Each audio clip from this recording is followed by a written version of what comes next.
Hi friends, welcome back to my new blog. Friends, ಎಲ್ಲರೂ ಹೇಗಿದ್ದೀರಾ? ಚೆನ್ನಾಗಿದ್ದೀರಾ? ನಾನು ಕೂಡ ತುಂಬಾ ಚೆನ್ನಾಗಿದ್ದೀನಿ.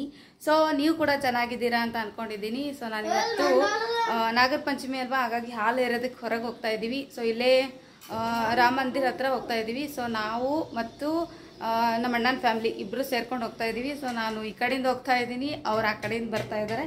ಸೊ ಅಪ್ಪು ಅಮ್ಮು ಕೂಡ ರೆಡಿ ಆದರು. ಇಲ್ಲಿ ಕಾಣಿಸ್ತಾ ಇದೆ ನೋಡಿ, ಅಮ್ಮು ಕೂಡ ಫುಲ್ ಜೋರು. ನೋಡಮ್ಮ ಶ್ರೀನು, ನೋಡಮ್ಮ ಹ್ಯಾಂಗೆ ರೆಡಿಯಾಗಿ ನೋಡಮ್ಮ ತೋರಿಸು. ನಾವು ಕೂಡ ಫುಲ್ ರೆಡಿ ಆಗಿದ್ದೀವಿ.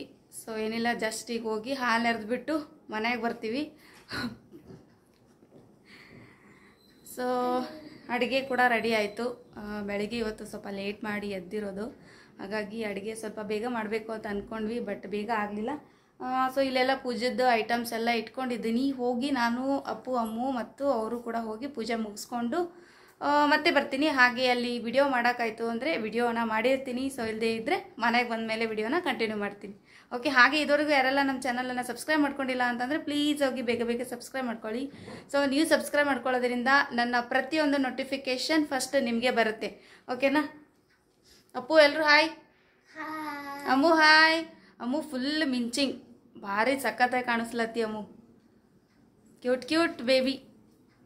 ಫುಲ್ ಅವಳೇ ರೆಡಿ ಆಗಿರೋದು. ಇವತ್ತು ಬೆಳಿಗ್ಗೆ ಎದ್ದು ಸ್ನಾನ ಮಾಡಿಕೊಂಡು ಆಮೇಲೆ ತಲೆ ಬಾಚ್ಕೊಂಡು, ನಾನೇನು ಇದು ಲೈನ್ಸ್ ಮಾತ್ರ ತೆಗ್ದಿದ್ದೀನಿ, ಅವಳೆಲ್ಲ ಕ್ಲಿಪ್ಸ್ ಹಾಕ್ಕೊಂಡು ಫುಲ್ ರೆಡಿಯಾಗಿ ದೇವಸ್ಥಾನಕ್ಕೆ ಹೋಗೋದಕ್ಕೆ ತುಂಬಾ ವೇಟ್ ಮಾಡ್ತಾ ಇದ್ದಾಳೆ. ಸೊ ಹಾಗಾಗಿ ಹೋಗಿ ಇಲ್ಲ ಪೂಜೆ ಮುಗಿಸ್ಕೊಂಡು ಮತ್ತೆ ಸಿಗ್ತೀವಿ. ಓಕೆನಾ ಫ್ರೆಂಡ್ಸ್? ಇನ್ನೇನು ಅಲ್ಲಿಂದ ಸೊ ನಾವು ನಮ್ಮ ಅಣ್ಣನ ಮನೆ ಹತ್ರ ಅಲ್ಲಿ ನಾಗರದ್ದು ಗುಡಿ ಇದೆ, ಅಲ್ಲೇ ಬಂದುಬಿಡಿ, ಅಲ್ಲೇ ಹೋಗಿ ಹಾಲು ಎರೆಯೋಣ ಅಂತ ಹೇಳಿಬಿಟ್ಟಿದ್ರು.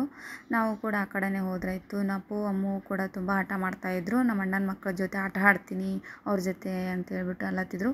ಸೊ ಅವ್ರನ್ನ ಕರ್ಕೊಂಡು ಹೋದ್ರಾಯ್ತು ಅಂತ ಹೇಳ್ಬಿಟ್ಟು ರೆಡಿಯಾಗಿ ಹೊರಟಿದ್ವಿ. ಇನ್ನು ನಮ್ಮ ಅಪಾರ್ಟ್ಮೆಂಟ್ ಮುಂದೆನೇ ಒಂದು ಗಾರ್ಡನ್ ಇದೆ. ಆ ಗಾರ್ಡನಲ್ಲಿ ಕೂಡ ದೇವಸ್ಥಾನ ಇದೆ ಅಂತ ಹೇಳ್ಬಿಟ್ಟು ನನಗೆ ಇವಾಗಲೇ ಗೊತ್ತಾಗಿರೋದು. ಬಟ್ ನಾನು ಅವತ್ತು ರೂಟ್ ಚೇಂಜ್ ಮಾಡಿ ಹೋಗ್ತಾ ಇದ್ನಲ್ವ, ಆ ರೂಟಲ್ಲಿ ಆವಾಗ ಗೊತ್ತಾಗಿರೋದು.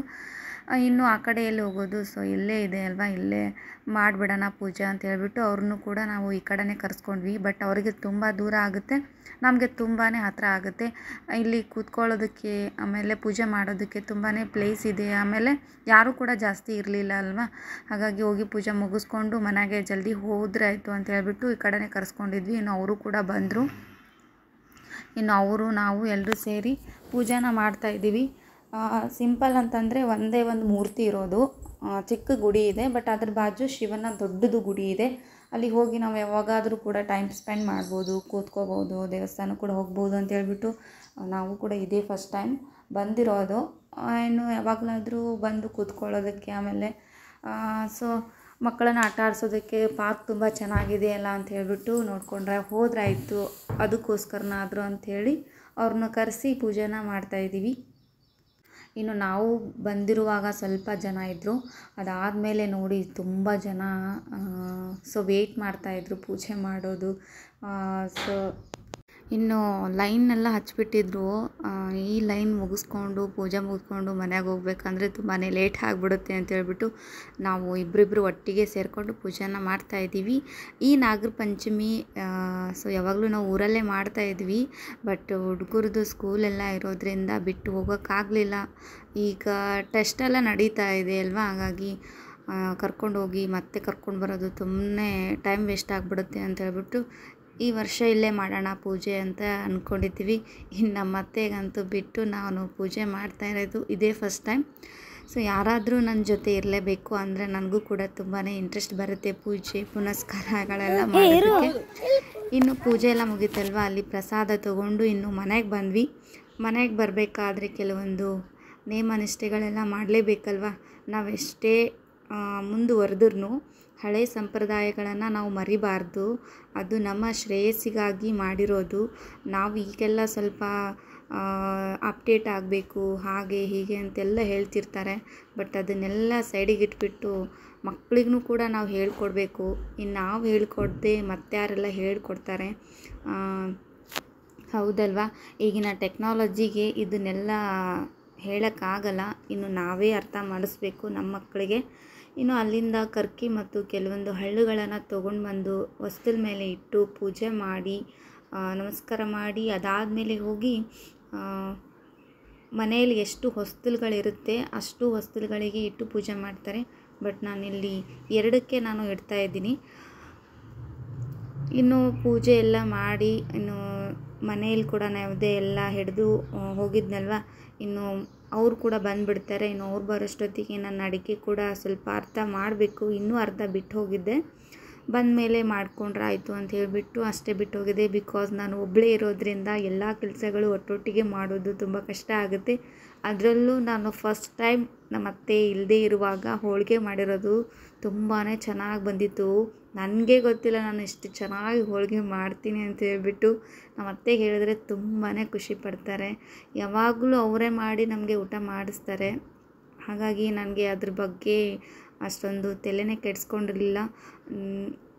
ಸೊ ತುಂಬ ಚೆನ್ನಾಗಿ ಬಂದಿತ್ತು. ನಮ್ಮ ಯಜಮಾನ್ರಂತೂ ಹೋಳಿಗೆನ ಹೊಗಳಿ ಊಟ ಮಾಡ್ತಾಯಿದ್ರು. ಇದು ಅಷ್ಟೊಂದು ಚೆನ್ನಾಗಿತ್ತು.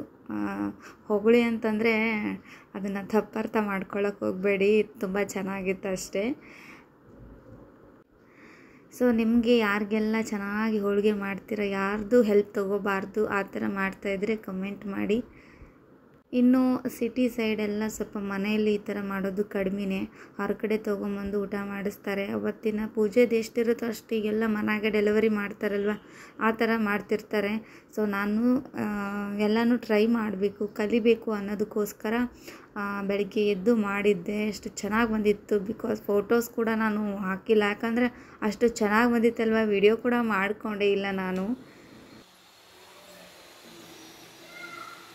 ಫ್ರೆಂಡ್ಸ್, ಈಗ ತಾನೇ ಜಸ್ಟ್ ಗುಡಿಗೆ ಹೋಗಿ ದೇವಸ್ಥಾನಕ್ಕೆ ಹೋಗಿ ಪೂಜೆ ಮಾಡಿಕೊಂಡು ಮನೆಗೆ ಬಂದ್ವಿ. ಸೊ ಬಂದಮೇಲೆ ಮನೆಯಲ್ಲಿ ಕೂಡ ಪೂಜೆ ಇತ್ತು, ಹೊಸ್ತಲೆಲ್ಲ ಪೂಜೆ ಮಾಡಿದ್ದೀನಿ. ಸೊ ಈಗ ಊಟ ಮಾಡಬೇಕು. ಹಾಗಾಗಿ ಬೆಳಗ್ಗೆಯಿಂದ ಉಪವಾಸ, ತುಂಬ ತಲೆ ನೋಯ್ತಾ ಇದೆ. ಸೊ ಹಾಗಾಗಿ ನಾನು ಹೋಗಿ ಊಟ ಮುಗಿಸ್ಕೊಂಡು ಮತ್ತೆ ಈ ಬ್ಲಾಗನ್ನು ಕಂಟಿನ್ಯೂ ಮಾಡ್ತೀನಿ. ಫ್ರೆಂಡ್ಸ್, ಈ ಬ್ಲಾಗ್ ನಾನು ನೈಟಿಂದ ಕಂಟಿನ್ಯೂ ಮಾಡ್ತಾಯಿದ್ದೀನಿ. ಊಟ ಮುಗಿಸ್ಕೊಂಡು 1 ಅವರ್ ರೆಸ್ಟ್ ಮಾಡಿ ಹೇಳ್ಬೇಕು ಅಂತ ಅಂದ್ಕೊಂಡೆ. ಮಲ್ಕೊಂಡು ಅವಳು 6 o'clock ಎದ್ಬಿಟ್ಟಿದ್ದೀನಿ. ಎದ್ದು ನೋಡ್ತೀನಿ ಟೈಮ್ ಬಿಟ್ಟು ಅಷ್ಟಾಗ್ಬಿಟ್ಟಿದೆ. ಇನ್ನು ಎದ್ದು ಮುಖ ತೊಳ್ಕೊಂಡು ದೇವ್ರ ದೀಪ ಎಲ್ಲ ಹಚ್ಚಿಬಿಟ್ಟು ಕೂತಿದ್ದೀನಿ. ಅಪ್ಪು ಅಮ್ಮು ಅವ್ರ ಪಾಡಿಗೆ ಅವ್ರು ಆಟ ಆಡ್ತಾಯಿದ್ರು. ಅವ್ರು ಯಾವ ರೀತಿ ಆಟ ಆಡ್ತಾಯಿದ್ರು ನೋಡಿ. ನೀ ಕರೆಕ್ಟ್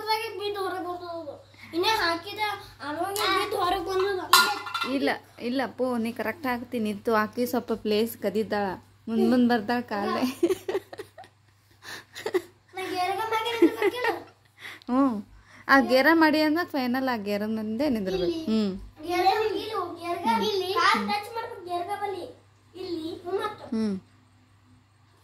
ಸ್ವಲ್ಪ ಜಾಗ ಕದೀತಿಯಪ್ಪ, ಮುಂದೆ ಬರ್ತೀವಿ. ಯಾವ ದೇವ್ರ ನೆನೆಸ್ಕೊಂಡು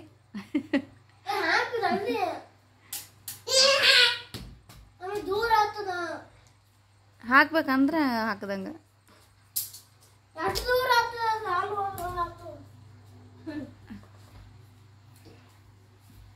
ಈ ಕಡೆಯಿಂದ ಬರ್ಬೇಕೇನು ಮುಂದಿಂದನೇ?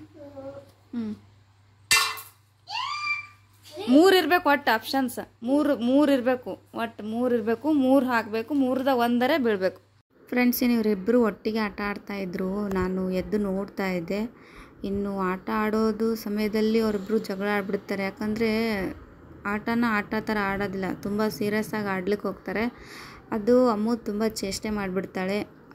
ಒಂಥರ ಅವಳು ನಾನು ಗೆದಿಬೇಕು ಅಂತಂದರೆ ಏನು ಬೇಕಾದರೂ ಮಾಡಿಬಿಡೋದು, ಆಟನ ಉಲ್ಟಾ ಪಲ್ಟಾ ಮಾಡೋದು, ಆಮೇಲೆ ತಪ್ಪಾಗಿ ಆಟ ಆಡೋದು, ಈ ಥರ ಮಾಡ್ತಾಳೆ. ಅದು ಅವನಿಗೆ ಇಷ್ಟ ಆಗೋದಿಲ್ಲ.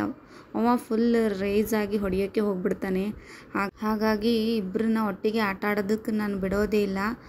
ಒಂದು ಕೇಸ್ ಬಿಟ್ಟರು ನಾನು ಅವ್ರ ಹತ್ರನೇ ಕೂತಿರ್ತೀನಿ, ಹೇಗೆ ಆಟ ಆಡ್ತಾ ಇದ್ದಾರೆ ಅಂತ ಹೇಳ್ಬಿಟ್ಟು. ಯಾಕಂದರೆ ಅಪ್ಪುಗೆ ಸುಳ್ಳು ಹೇಳೋದು, ಆಮೇಲೆ ಕದಿಯೋದು, ಆಮೇಲೆ ಗೇಮು ತುಂಬ ಚೆನ್ನಾಗಿ ಆಡಬೇಕು.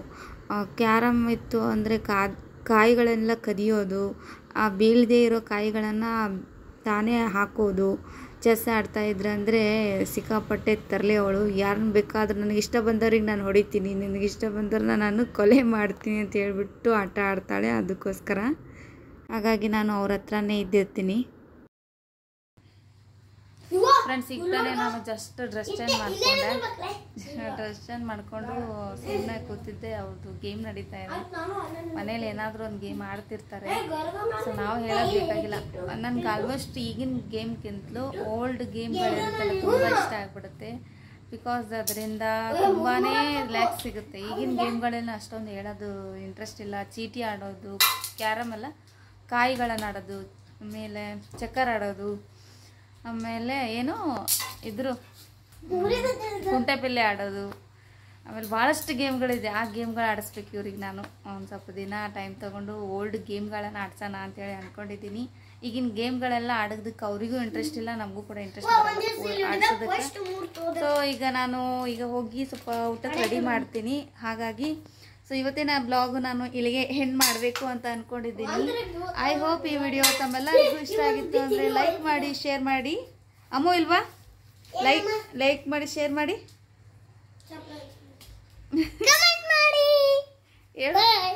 ಇಲ್ಲ ಲೈಕ್ ಮಾಡಿ, ಶೇರ್ ಮಾಡಿ, ಕಮೆಂಟ್ ಮಾಡಿ. ಬಾಯ್. ಓಕೆ ಬಾಯ್ ಫ್ರೆಂಡ್ಸ್ ಎಲ್ರಿಗೂ. ಮತ್ತೆ ನೆಕ್ಸ್ಟ್ ಬ್ಲಾಗ್ ಮತ್ತೆ ಸಿಗ್ತೀನಿ. ಅಲ್ಲಿವರೆಗೂ ಟೇಕ್ ಕೇರ್. ಬಾಯ್ ಬಾಯ್.